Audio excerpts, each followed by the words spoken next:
پاکستان نے ایک بار پھر افغان طالبان کا ٹی ٹی پی کے ساتھ تعلقات کے حوالے سے مسئلہ جو ہے وہ انٹرنیشنل فورم یعنی اقوام متحدہ میں اٹھایا ہے اور اقوام متحدہ سے درخواست کی ہے کہ ٹی ٹی پی کے ساتھ افغان طالبان کی معاونت کے حوالے سے تحقیقات کی جائیں۔ پاکستان کا افغان طالبان کے ساتھ مسائل کو انٹرنیشنل فورم پہ اٹھانے پہ امارت اسلامی کو کافی جو ہے اس کو تشویش بھی ہوتی ہے اور گلہ بھی رہتا ہے۔ اسی طرح دوسری سائڈ پہ پاکستان کا یہ جو ایک رویہ ہے کہ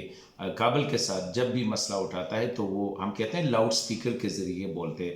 تو بہتر ہوگا کہ میں سمجھتا ہوں کہ پاکستان اور افغانستان کے مسائل جو ہے یہ انٹرنیشنل جو فورمز ہیں ان کا اتنا کنسرن نہیں ہوتا ہے۔ بہتر ہوگا کہ پاکستان اور افغانستان مل کر یہ جو دہشت گردی کے حوالے سے یا ٹی ٹی پی کے حوالے سے جو مسائل ہے وہ خود کابل میں یا اسلام آباد میں ڈسکس کرے، اور دوسری اہم بات جو ہے ان مسائل کو سیریسلی سنجیدگی کے ساتھ لے کے لاؤڈ سپیکر کے ذریعے یا پبلک سپیکنگ کے بجائے